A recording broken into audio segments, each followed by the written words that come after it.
الذين يقولون ربنا إننا آمنا فاغفر لنا ذنوبنا وقنا عذاب النار. Lebaran itu ada 3 fase, ada 3 bagian. Kalau tanggal 1 sampai tanggal 10 Syawal itu namanya lebaran penuh kebersamaan. Ya, jadi semua pada kumpul. Seluruh keluarga, adik kakak, beradik yang jauh-jauh pada mudik, ya, wong tua, anak-anak datang pada wong tua. Jadi penuh kebersamaan. Ya. Itu 1 sampai 10 Syawal. Kalau tanggal 11 sampai 20 Syawal itu lebaran penuh kehangatan, ya. Jadi mulai dianget-angetin galau, opornya mulai diangetin, rendangnya mulai diangetin. Nah, kalau tanggal 21 sampai tanggal 30 Syawal itu lebarannya penuh perasaan. Perasaan masih banyak, dompet ini isinya. Rupanya ada katik lagi. Iya. Ya, penuh perasaan. Kalau lebaran ini bapak-bapak, kalau bapak-bapak ini buntu. Yang banyak duit itu anak-anaknya. Ya, kalau datang dapat THR. Jadi kalau ibu-ibu bulan Syawal ada yang beli baju baru, itu patut dicurigai. Jangan-jangan penggelapan dana THR anaknya. Ya. Baik Bapak Ibu sekalian, ya. Hari ini kita akan berbicara tentang bagaimana pasca Ramadan. Rasulullah sallallahu alaihi wasallam, ya, dalam sebuah hadisnya itu menyampaikan, hadis riwayat Muslim, lis-shaimi farhatan. Orang yang berpuasa itu punya 2 kebahagiaan. Farhatun inda fitrihi. Kebahagiaan yang pertama itu ketika dia berbahagia ketika berbuka. Wa farhatun inda liqa'i rabbi. Dan kebahagiaan yang kedua adalah ketika dia berjumpa kepada Tuhannya. Farhatun inda fitrihi. Kebahagiaan ketika dia berbuka puasa itu punya 2 makna. Pertama, berbuka puasa ketika datangnya azan maghrib.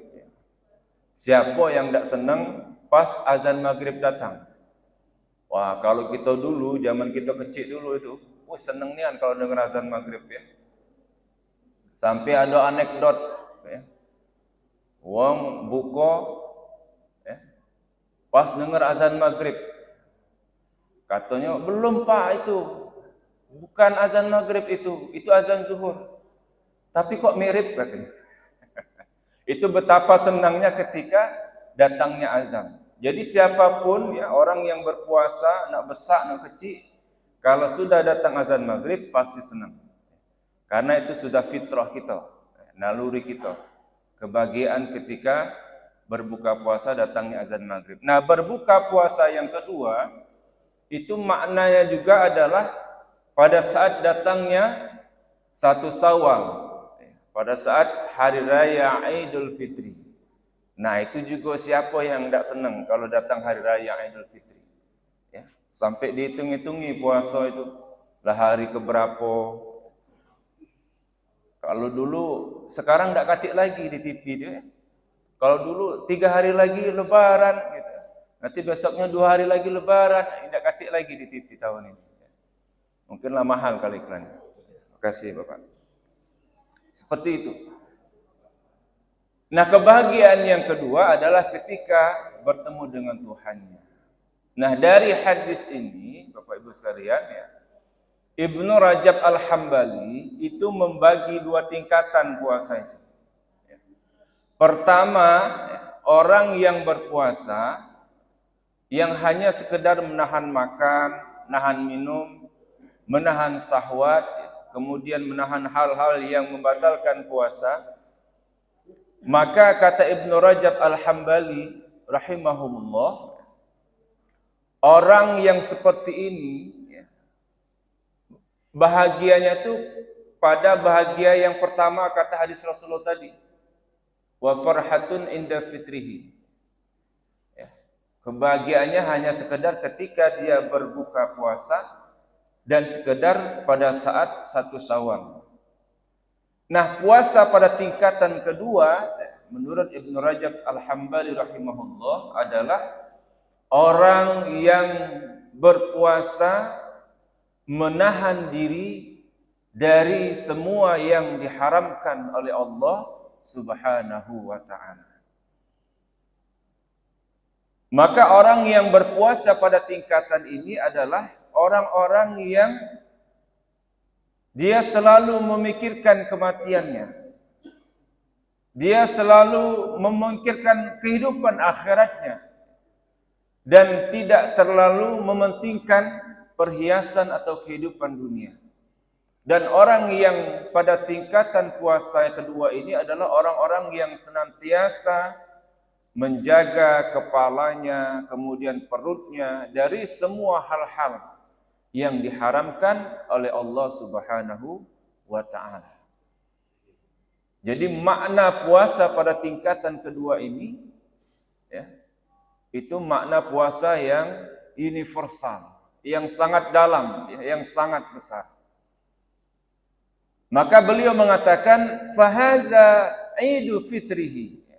Maka orang-orang yang pada tingkatan puasa ini Idul Fitrinya itu adalah bukan yang pada tingkatan pertama tadi.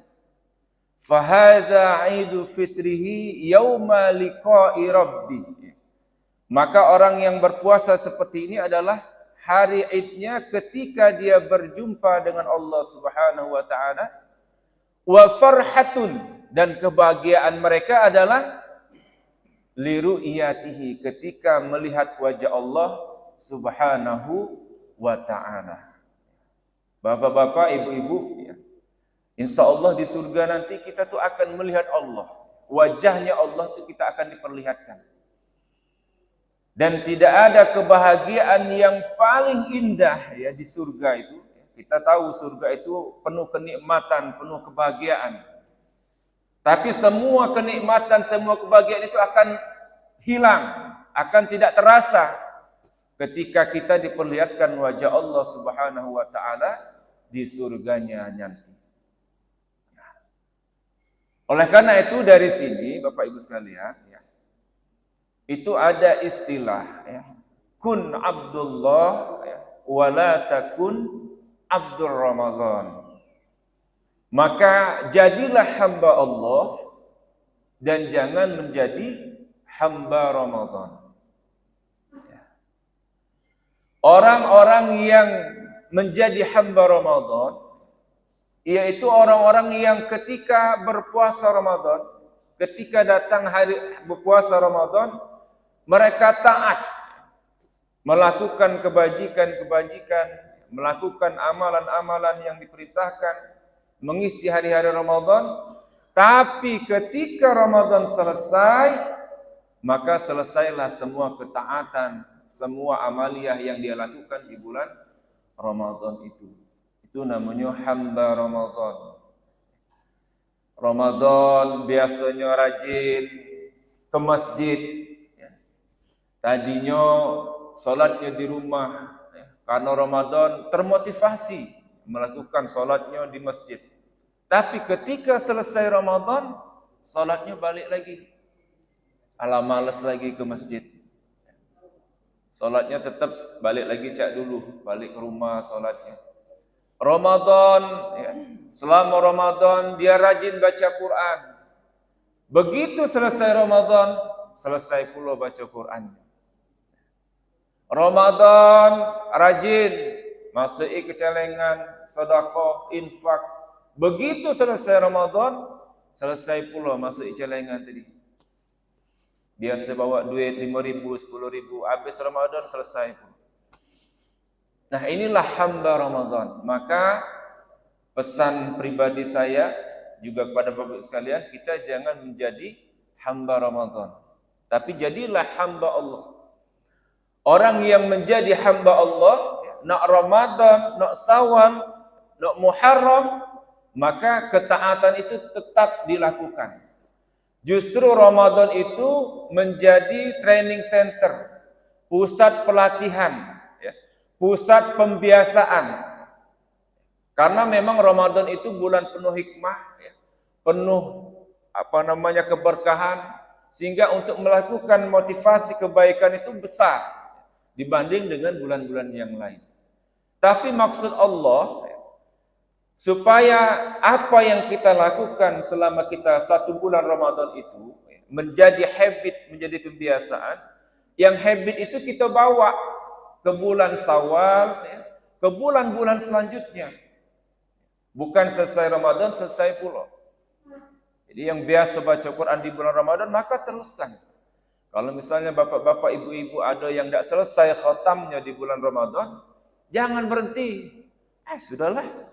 Tidak selesai, tidak terkejar lagi targetnya. Jangan, terus lakukan. Dapat 17 juz misalnya, lanjutkan sampai selesai di bulan Syawal. Ya, apalagi bulan Syawal ini namanya, arti bulan Syawal itu adalah peningkatan. Harusnya ibadah kita pasca Ramadan itu meningkat. Ya, bukannya turun sesuai dengan nama Syawal tadi. Oleh karena itu Hasan Al-Basri, Bapak Ibu sekalian, ya, mengatakan bahwa ada satu kaum misalnya yang dia rajin di Ramadan saja, tetapi setelah Ramadan kerajinan itu hilang, maka beliau mengatakan itu adalah sejelek-jeleknya kaum. Sejelek-jeleknya kaum. Apa beliau katakan? Bi'sal qaumi la ya'rifuna Allah haqqan illa fi syahri Ramadan. Sejelek-jelek kaum adalah mereka yang hanya mengenal Allah di bulan Ramadan saja. Innas salihul ladzi yata'abbadu wa yajtahidu sanata kullaha. Sesungguhnya orang yang soleh sejati itu, kata beliau, adalah orang-orang yang beribadah secara sungguh-sungguh selama seumur hidupnya. Dan beliau mengutip sebuah firman Allah di dalam Quran surat Al-Hijr ayat 99. Allah katakan, a'udzubillahi minasyaitonir rajim, wa'bud rabbaka hatta ya'tiyakal yaqin. Maka sembahlah Tuhanmu, kata Allah, sampai datangnya kematian. Jadi kita ini Bapak Ibu sekalian, yang namanya ibadah kita kepada Allah, yang namanya ketaatan kita kepada Allah itu tidak kati batas waktu. Allah itu tidak memberi kita batas waktu. Batas kita adalah kematian. Maka jangan berhenti ibadah, jangan berhenti ketaatan kecuali telah datang kematian kepada kita. Nah, kalau sudah datang kematian, selesai kalau urusan kita. Urusan dunia kita selesai, urusan akhirat kita selesai, tidak lagi kita salat, tidak lagi kita puasa, ya, selesai semua. Maka itulah batas ketaatan kita kepada Allah Subhanahu wa ta'ala. Nah, oleh karena itu Bapak Ibu sekalian, ya, pasca Ramadan ini maka kita perlu menjaga keistiqomahan kita kepada Allah Subhanahu wa ta'ala. Istiqomah dalam ibadah. Jadi jangan seperti saya sampaikan tadi, habis Ramadan, habis pula ibadah tidak lagi. Ada Bapak Ibu banyak itu. Wong yang habis Ramadannya rajin, sudah habis Ramadan sudah balik lagi. Kalau bahasa Palembangnya balik mak lamo. Tidak galak mak baru dia, nak mak lamo itulah. Ada. Bahkan mohon maaf, tidak usah jauh-jauh. Pas tanggal 1 Syawal itu dah tidak keluar lagi. Ya. Karena sanjo sano sini solatnya dah terganggu. Mungkin tidak di masjid lagi atau tidak tepat waktu lagi. Mohon maaf. Mungkin ada di antara kita ini. Itu baru 1 Syawal. Belum tanggal-tanggal selanjutnya. Nah, kita yang penting itu Bapak Ibu sekalian, ya, memulai sesuatu itu lebih mudah daripada kita mempertahankan sesuatu itu. Kalau misalnya kita bulan puasa kemarin kita awali ya, setiap hari atau setiap sholat atau dalam salah satu sholat kita baca Quran. Nah, mempertahankan itu yang lebih sulit. Istiqomah itu yang lebih sulit. Oleh karena itu ada beberapa kiat ya yang dianjarkan oleh para ulama kita bagaimana supaya kita bisa istiqomah. Nah, yang pertama Bapak Ibu sekalian ya, banyak-banyak berdoa minta istiqomah, diistiqomahkan oleh Allah Subhanahu wa taala. Ada. Nabi baik masih melakukan membacakan doa ini. Jauh ketaatannya Nabi itu sama kita, tapi masih beliau memohon doa kepada Allah Subhanahu wa taala agar diberikan keistiqomahan. Karena mohon maaf Bapak Ibu sekalian, kita ini lemah. Ngapa kita harus minta berdoa supaya kita diistiqomahkan oleh Allah Subhanahu wa taala? Yang pertama, iman kita ini ya, kadang naik, kadang turun. Ya, yazid wa yanqus, kadang bertambah, kadang berkurang. Kadang-kadang iman kita cak iman malaikat, wah rajinnya ibadah kita. Tapi suatu saat iman kita kayak iman setan. Ya. Jadi antara tengah-tengah iman kita ini, antara malaikat dengan setan. Kalau setan itu terus turun terus. Kalau malaikat terus nambah terus. Nah kita tidak katik yang cak itu. Kita kadang naik, kadang turun. Makanya kita perlu berdoa, berlindung kepada Allah supaya Allah memberikan kita keistiqomahan. Kedua, hati kita nih ya, itu selalu berubah-ubah. Yang namanya hati harian, mudahnya. Ya, sekarang wah semangat, besok aduh lesu aku. Oleh karena itu, kiatnya yang pertama ya, doa yang diajarkan oleh Rasulullah SAW ya, di hadis riwayat Tirmizi dan Ibnu Majah, doanya ya muqallibal qulub ya, sabbit qalbi ala dinik. Wahai Rabb yang membolak-balikkan hati, teguhkanlah hati kami di dalam agamamu. Itu doa yang diajarkan oleh Rasulullah. Ya muqallibal qulub, sabbit qalbi ala dinik. Ada yang ditambah ala dinika wa ta'atik, boleh juga. Kapan doa itu dibaca? Kalau saya amalkan itu doanya dibaca di dalam sholat sebelum salam. Jadi setelah innaka hamidum majid, baca doa itu. Ya muqallibal qulub tsabbit qalbi ala dinik. Maka insya Allah kita bisa istiqomah di dalam melakukan ketaatan dan kebaikan. Yang kedua kiatnya adalah mencari teman yang soleh. Ya. Teman yang satu visi, satu misi dengan kita. Mohon maaf Bapak Ibu sekalian, kita ini yang namanya berkawan, yang namanya berteman itu cuma dua. Kalau tidak kita dipengaruhi, kita yang mempengaruhi. Kalau kita tidak pacak mempengaruhi, kita bisa dipengaruhi. Oleh karena itu, kalau misalnya kita berkawan dengan orang-orang yang tidak satu visi dengan kita, maka kita bisa tergoda. Makanya ada istilah, siapa yang berteman dengan penjual minyak wangi, maka dia akan kecipratan wanginya. Siapa yang berteman dengan tukang las, maka dia akan kecipratan apinya. Dan agama kita juga ya, di dalam Al-Quran menyarankan supaya kita tuh pandai-pandai mencari teman. Cari teman yang galak ngikut pengajian, cari teman yang kalau kemana-mana galak diajak sholatnya berjamaah tepat waktu. Pas berjalan misalnya, oh ya waktu sholat kita mampir dulu. Cari yang seperti itu. Karena ada bapak-bapak, mohon maaf, kawan kita kepengen pas berjalan sholat tepat waktu di masjid. Ada kawan, kaget baik lah. Kaget baik. Bisa kapan itu? Habis sampai sana baik. Itu. Sudah lah mulai gamang itu kita. Dalam sikap mobil. Ada yang nimpalin lagi kawannya. Ya sudah kaget baik. Kau ni cak petakuannya. Nah. Ya. Kadang-kadang Pak seperti itu.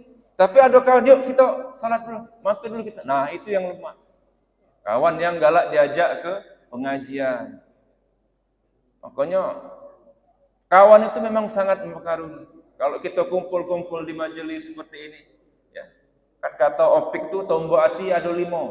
Ya, salah satunya adalah berkumpul dengan orang-orang yang soleh. Jadi berkawan dengan orang-orang yang soleh. Sudahlah kawan-kawan yang kira-kira bakal menjauh ke kita dari agama kita, tidak usah terlalu diakrabin. Kita tetap berkawan, cuman jangan terlalu diakrabin. Jangan sampai dunia kita atau akhirat kita dipengaruhi oleh perbuatan dunia dia. Itu kiat yang kedua. Kiat yang ketiga, Bapak Ibu sekalian, adalah melakukan sesuatu yang sifatnya ajak. Ajak itu bahasa Jawa. Jadi dia lakukan terus-menerus sesuatu itu walaupun kecil. Makanya ada hadis yang mengatakan ahabbul a'mali ilallahi ta'ala adwamuha wa in qalla. Amal yang paling dicintai oleh Allah Subhanahu wa taala adalah amal yang terus-menerus dilakukan walaupun perbuatan itu jumlahnya sedikit. Ya. Jadi kalau misalnya Bapak Ibu ngaji, nak mendawamkan setiap hari baca Quran, maka baca Quran setiap hari walaupun misalnya 2-3 ayat, tapi Ibu konsisten bacanya. Habis salat baca 2-3 ayat, habis salat baca 2-3 ayat. Itu lebih bagus di mata Allah Subhanahu wa taala daripada sekali baca misalnya 1 juz, 2 juz, sudah itu sebulan tidak baca Quran lagi. Iya. Puasa juga seperti itu. Puasa sunnah misalnya Senin Kamis, atau puasa Nabi Daud dan sebagainya. Yang dia sifatnya walaupun kecil, tapi dilakukan terus-menerus, itu jauh lebih baik di mata Allah Subhanahu wa taala daripada melakukan satu amalan yang besar, tapi setelah itu libur sebulan, 2 bulan tidak melakukan kebaikan lagi. Nah, kemudian kiat yang keempat, Bapak Ibu sekalian, adalah tetap menjaga apa yang diperintahkan oleh Allah Subhanahu wa taala, terutama salat 5 waktu. Kemudian ditambah dengan amalan-amalan sunat lainnya, salat rawatibnya, salat duhanya, salat tahajudnya tetap dilakukan. Nah, kalau di Syawal ini ada yang namanya puasa Syawal. Itu juga salah satu kegiatan kita untuk menjaga keistiqomahan puasa Ramadan kita. Ya. Rasulullah SAW mengatakan, "Man shoma Ramadan summa atba'ahu sittan min Syawal kana kasiyamid dahri." Barang siapa yang berpuasa Ramadan kemudian diikuti dengan puasa 6 hari di bulan Syawal, maka dia seolah-olah puasa selama 1 tahun. Ya. Hikmah yang kedua, Bapak Ibu sekalian, mengapa Rasulullah SAW itu menyuruh kita puasa Ramadan diikuti dengan puasa Syawal. Allah Subhanahu wa taala di dalam surat Al-Baqarah 183 itu kan mengatakan, wahai orang-orang yang beriman, berpuasalah kamu sebagaimana telah diwajibkan atas orang-orang sebelum kamu. Nah, kalau kita melihat tafsir Ibnu Katsir, para ulama seperti Ibnu Abbas, kemudian Atha, Qatadah, itu mengatakan bahwa yang dimaksud puasa orang-orang terdahulu itu adalah Allah Subhanahu wa taala mewajibkan 3 hari cuma dalam 1 bulan kepada orang-orang terdahulu, umat terdahulu itu untuk melakukan puasa, dan itu berlangsung sejak Nabi Nuh sampai kemudian diwajibkannya puasa Ramadan. Nah, puasa orang terdahulu itu cuma 3 hari puasanya, Bu, tapi setiap bulan. Nah, kalau kita hitung setiap bulan, kalau 12 kali 3 itu jumlahnya 36 hari. Nah, kalau misalnya kita puasa cuman Ramadan baik, itu jumlahnya cuma 29 atau 30. Maka kita kalah secara bilangan dengan umat terdahulu. Makanya ditambah dengan 6 Syawal, jatuhnya jadi 36. Kita sama. Dan kita itu di situ, Allah Subhanahu wa taala itu mengapa sengaja menciptakan umat-umat itu supaya kita berfastabiqul khairat. Artinya kalau kita puasanya cuma Ramadan baik, kita kalah dengan umat terdahulu. Makanya ikuti dengan puasa 6 hari bulan Syawal supaya bilangan puasa kita sama dengan umat-umat terdahulu 36 juga. Tak? Masa sih tak sanggup puasa 6 hari? Kita sanggup puasa 30 hari selama sebulan, dor ya, terus menerus. Sementara puasa Syawal itu cuma 6 hari dan bisa dicicil. Ya, tidak harus terus menerus. Bisa dicicil, nak sikok dulu, besok libur, besok puasa lagi, terserah. Atau dua-dua, atau nak digabung dengan Senin Kemis juga boleh. Puasa Senin Kemis, 6 hari. Jadi cukup dapat puasa Senin Kemis, dapat puasa Syawal. Boleh tak Ustaz digabung? Boleh. Jadi kalau niat sunat ketemu sunat, itu boleh digabung. Yang tak boleh itu kalau wajib sama sunat. Misal ibu puasa qadha, ya, nak digabung dengan sekalian puasa Syawal, tak baca. Tapi kalau ibu, aku puasa Senin Kemis sekaligus puasa Syawal, boleh. Karena dia sunat ketemu sunat. Jadi qadha tetap qadha, Syawal tetap Syawal. Tinggal kita ngaturnya, mana yang lemaknya. Nak qadha dulu monggo, nak Syawal juga silakan, ya. Itu kiat-kiat kita Bapak Ibu sekalian, ya, supaya kita bisa istiqomah di dalam melakukan ketaatan. Jadi jangan sampai kita habis Ramadan, pasca Ramadan ini balik mak lamo lagi, ya. Jangan sampai. Jadilah mak lamo, ya. Cari mak baru pula, ya. Ini saja mungkin Bapak Ibu sekalian, ya, yang perlu ataupun yang dapat kami sampaikan. Mudah-mudahan yang sedikit ini ada manfaatnya dan mudah-mudahan kita diistiqomahkan oleh Allah Subhanahu wa taala, ya, dalam ketaatan, ya, dalam kebajikan, ya. Jangan sampai kita selesai Ramadan maka selesai pula ketaatan kita kepada Allah Subhanahu wa taala. Mudah-mudahan Allah Subhanahu wa taala senantiasa memberikan kita kesehatan dan umur yang panjang. Amin ya rabbal alamin.